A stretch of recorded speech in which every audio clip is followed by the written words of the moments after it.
And with that, we are joined, as always, by the Father of the Year and my co-host on the group chat podcast. Will is in the building. How we doing, man? I'm good. I'm good, man. So we kind of started this a little bit in text messages on Sunday.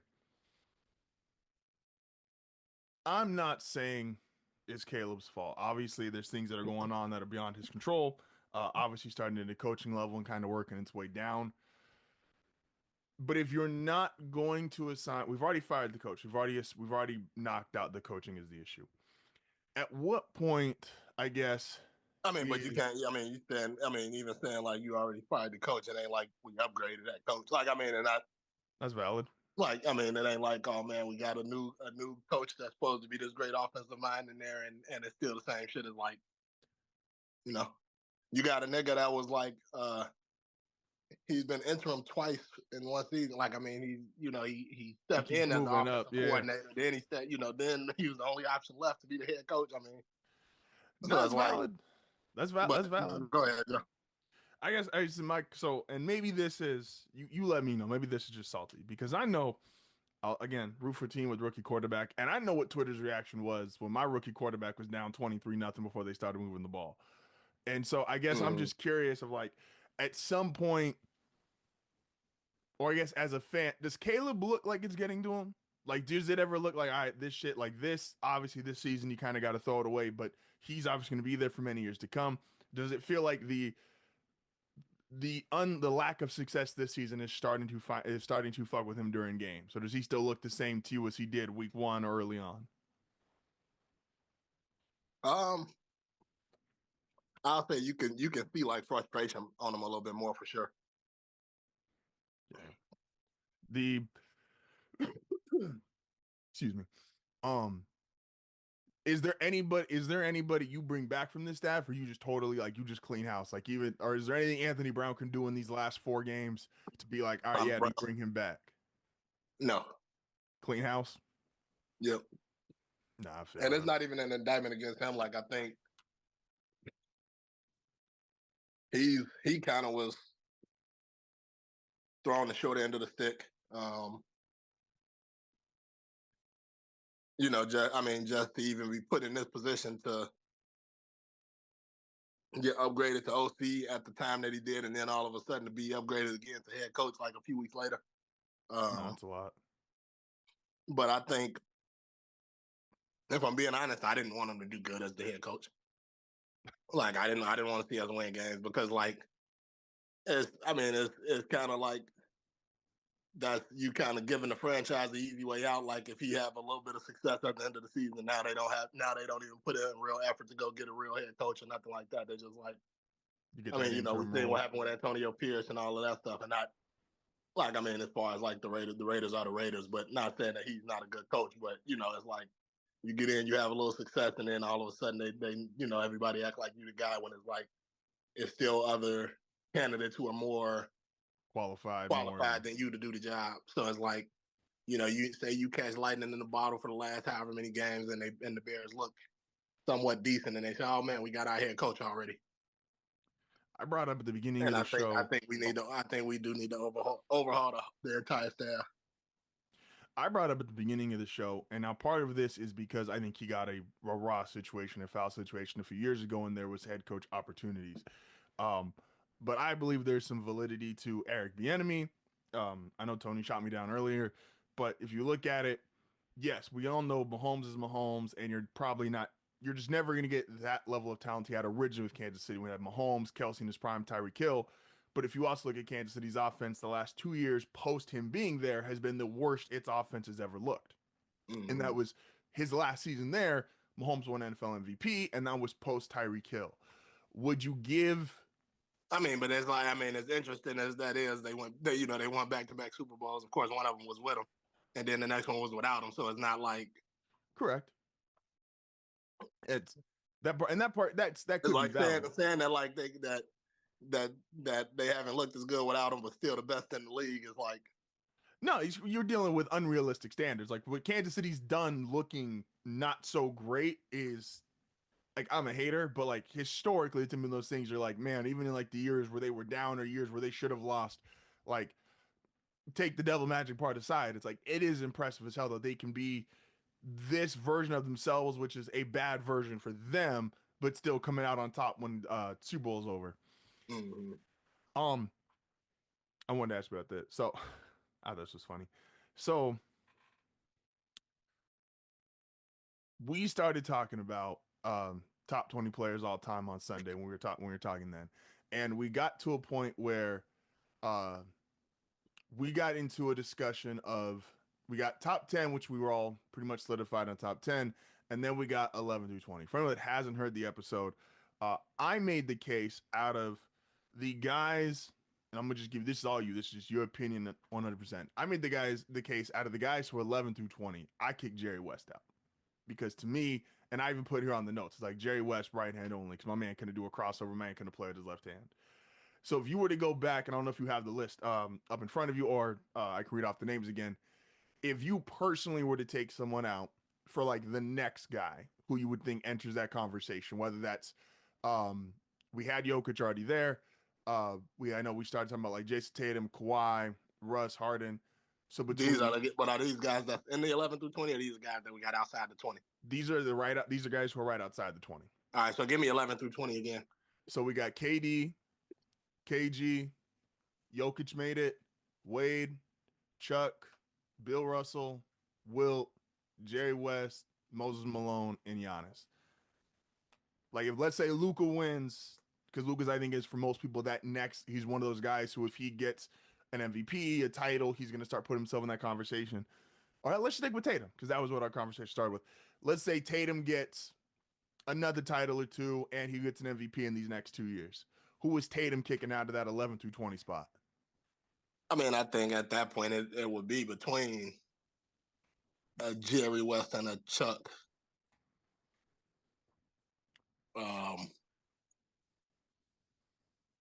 But I mean, let me see. What's Jerry West's accolades?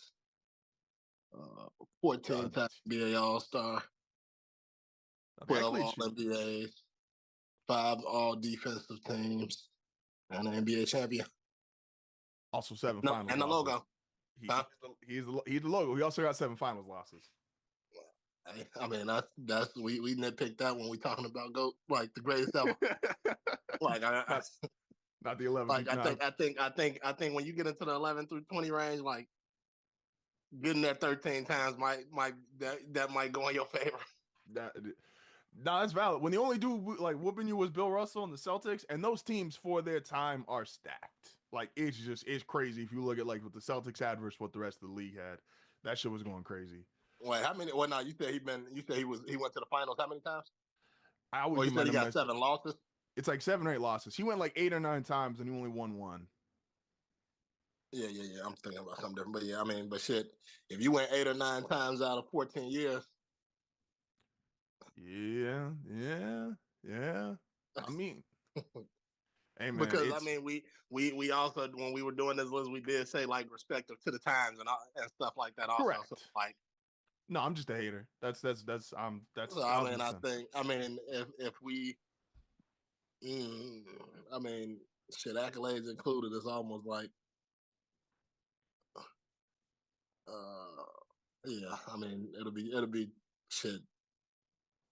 Jerry West is like the easy answer, but it might be Chuck. Chuck is close. Chuck is probably like right there at 1920. Like Chuck was like ahead of his time. Chuck is missing the accolades. Like Chuck stylistically and the way he played, he was clearly ahead of his time and he was dominating, but he doesn't have the accolades that some of these guys like Moses, I think has 2 MVPs. KD's obviously got the 2 finals MVPs. KG's got an MVP, a finals MVP. Yeah. Speaking of current basketball, and we've been talking about this a couple times about like the ratings and the not being able to market some of these guys, like some of the storylines not just being as interesting. Where we got Oscar Robertson? We got him in the top 10? My bad, Joe. No, Oscar's outside the top 20. Oh, okay. Tony had him in the top 20, but Oscar didn't just quite make it. He's on that list of next guys up. Okay. But speaking of current guys, and this is a dude who I'm willing to say I think I'm wrong on so far. Tony thinks you still need more games. How come? Like I feel like Cat, if you look at Cat stats, You look at Cat's production. No, he doesn't have a title yet, but I'm not totally sold. And that's the only way you can find out if someone's good. Cat can pass. Cat can shoot. Cat is an athlete. He's a great rebounder, at least statistically. I know there's some people that say he's not physical enough to be a quote unquote great rebounder. How come Cat's not looked at differently in the NBA? Besides, like the famous meme with him like trying to post up DeMarcus Cousins, and I'm like, Marcus Cousins make a lot of people look like that. Well, I think that meme is probably part of the reason. Like, I think a lot of people view him as soft, like good basketball player, but I think a lot of people view him as soft. And I mean, realistically, he may be like Anthony Davis in New Orleans. Of course, not as good like defensively, but like when you just talk about like a great like number two option, not quite enough to be a number one option. Can like depending on who is on his team, maybe he could be the best player, but not like the leader type of thing. That's valid. Like I mean, like some people might debate, which I probably wouldn't. Like I mean, people would debate whether Anthony Davis was the Lakers' best player when they won the finals or some shit like that. I wouldn't do it. But yeah, I mean, I would say just a great second option with the right team around him or whatever. But I mean, I think as a first option, he gonna put the numbers up. No, that's that. But he's not gonna take you anywhere basically. How many guys, in your opinion, are left like that? Like guys who just are, you could clearly start a franchise with. You're gonna be in title contention.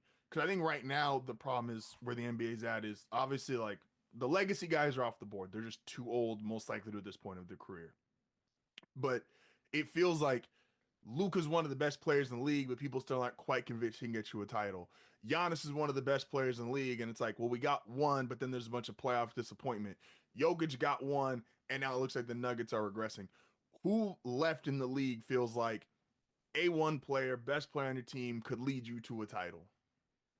And I guess also for Tatum's point is a lot of people don't give Tatum the credit because everyone right now feels like the Celtics are by far the best team as far as overall roster.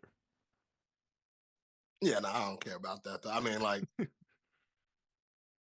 I'm giving Tatum the credit because we watched him like knock on the door every year. Like most teams don't get a chance to knock on the door as many times as the Celtics got to knock on the door. Like so it's I would give it to him. I mean, and I also feel like Tatum probably should have been Finals MVP, but that's just me. I agree with you. I mean, whatever. I mean, and it don't really matter or whatever, but like, I think like people try to use that to make it seem like Jaylen Brown is their best player, and I like Jaylen. I like Jaylen Brown a lot also, but whatever. So how many you think how many guys can be that guy? Yeah, how many guys feel like they can be that guy right now? I don't know. It's tough because I did feel that way about Book, and I mean, like even I think part of them getting to the finals was a big thing when because he was clearly the number one option on that team when they got to the finals. He was putting up the numbers, throughout the playoffs and all of that stuff. Also, 1,000%.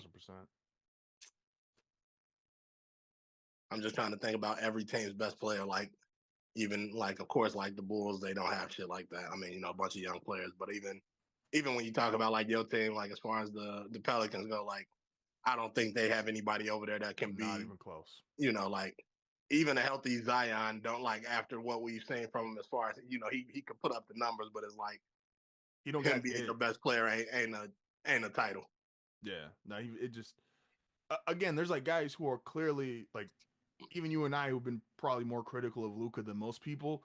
Is Luka's talent and his ability and his stats, they're all there. Those things are undeniable. But it's like, it feels like he just doesn't quite have it to be your best player and to get you that far, even though I know the Mavericks are coming off of the best example of, he could be that this year. Yeah. I mean, but then, like, and that's why I would say that would kind of almost be like the same case I can make for Devin Booker. Like, saying that they made it and you talking about without a Kyrie Irving. Like, he had an old CP3 and a young DeAndre Ayton, who I don't even know if he's still starting today. But it's in Portland, so don't nobody really. But I'm saying like he didn't have a Kyrie Irving like a proven champion and all of that stuff on his team. But Luka is like one of those guys, and I mean, Luka still got plenty of time to kind of change the perception, around that stuff. No, 1,000%. Who else? Who? Let's like who are these? Who are the players that we talk about like in MVP discussions that haven't won titles? So I think just Luka off is of probably the main one because I think Jokic has a title, Tatum has a title, and you got Giannis.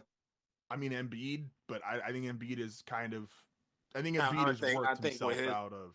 I think with his main, I would say mostly with his health problems, and then I mean even if you talk about playoff like success, it's like I think a lot of that stuff with him is attributed to not being healthy. Also, No, so 1,000%. I wouldn't put him in that anymore, like in that conversation as far as he could possibly take you to a title because he just can't stay healthy enough to do it.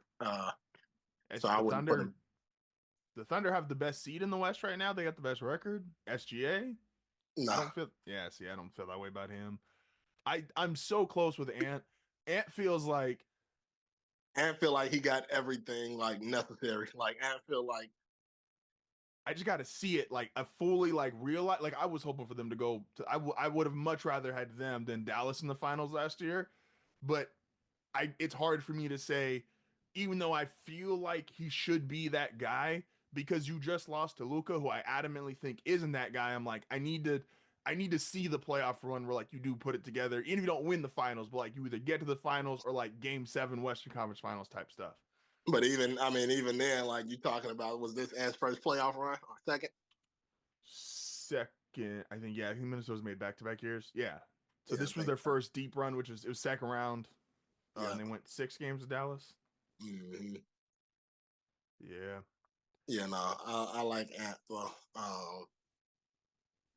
I think, I feel like I feel like he could be that guy.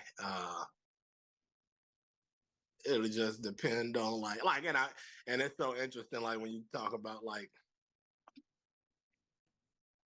because that's mm, like because everybody talk about like the Celtics being like an all-time great team, and it's like, and I know Luka is still like super young, and I just think about the last great the last great Dallas Maverick, and it's like we watched the team that was supposed to be so overwhelming, and when you talk about that Miami Heat team, and like we watched Dirk kind of do it, but also Dirk went to the finals once earlier in his career and didn't get the job done either. So it's hard to, yeah. With some, it's really hard to say with some of these young players because I'm sure it's probably a lot of people, even up until the Mavericks probably won that title. Most people probably may have been having that conversation about Dirk, like can he be the best player on the title team? Yeah. And I guess for a lot of players, really, that might be the conversation until you get one. Really, like 1,000%. Like I think winning the championship changes the way most most of the players maybe in the top 50 of you like. Oh yeah. If Chuck win a title, we ain't debating whether Chuck is outside the top 15 or not. Like, or if he 19 or 20. We said that with AI. If AI had a But if ring, Melo win a title, Melo probably and my listen, y'all couldn't nobody tell me. If Melo had a title, couldn't nobody tell me nothing anyway. So it's like, but even AI like with a title, top 15 easily, like no debating it. I'm gonna get you out of here on this. I'm just curious, and this is remember everybody listening. Will is from Chicago, so Bleacher Report put out the top 25 most iconic athletes. And I think this is what's their cutoff here, just so I don't want to misquote them. This is top 25 most influential sports figures since 2000. So that's how I want to say this to be clear. He technically counts, but we'll see where the caveat goes. And for basketball specifically, the top 4 guys were LeBron was 1. This is most influential. LeBron was 1, Steph was 2, Kobe was 3, AI was 4. My question is, A, is that correct? And B, does Mike still in there even though he only has played it's like a season and a half post 2000? Just because the overall like Michael Jordan's the most famous names on the planet. What is it the most what's the list titled again? most influential athletes since 2000. Now they're not, this isn't their exact order, but these are the top 4 NBA or top 4 basketball players. So like LeBron was actually 1 overall, Steph was 2 overall, Kobe was 6, and AI was 19. No, I think that's right. Like, I think I said of the 2000 Since 2000, yeah. since 2000. Yeah, I think it's right. Because outside of like the 1 year, he's a former athlete. Like, he doesn't have you can talk about like Jordan being influential as a cultural thing and all of that stuff, but like I don't think that's like incorrect though. Nah, I'm in agreement with the 4 names, especially again, if you want to go overall impact, like it's just hard to Like, we ain't talking about like culture or nothing like that. I think it's like influencing like the game and influence of the sport. Like, it's a lot of these kids now that should just know about Jordans because they're Jordans. That's just what they grew up hearing and seeing. Like, don't necessarily even realize like, oh, this was the greatest basketball player ever. In most people's eyes and stuff like that. It's just the shoes are just a part of the culture. 1,000%. 10 seconds. So, and I think they're fine. And again, it's impossible. I'm not even going to bring Kobe into this because I think that's more. I think Kobe's impact is definitely more cultural. If we're just doing game of basketball, should LeBron or Steph be one? I say Steph, only because he has literally changed the entirety of the way basketball is played. LeBron's better. LeBron's obviously like in contention for the greatest player of all time, but I think LeBron's influence. I know they give him player empowerment. I'm kind of inclined to think player empowerment was happening anyway, but Steph, LeBron, who you got number 1? I would lean towards Steph, and I always say like it's hard to say like, and I guess it depends on what they base an influential off of, because it's like I don't know. I guess LeBron may have influenced the game in ways like off of the court, like outside of like actually on the court. I don't know, because it's like you don't see like the average player can't try to be LeBron James. They're not practicing to do what LeBron James does. Like, Can't be 6'8", 250. Yeah, you can't practice that. That's It's either you fact. are or you are not. 1,000%. And it obviously don't matter if you have the same DNA as LeBron James. Shots fired. I told y'all this nigga was from Chicago. With that being said, appreciate you. Hey, appreciate you for going on the show, bro. Don't forget to check out Will Group Chat Podcast dropping every Sunday. Appreciate you. We'll see you next week, man. For sure.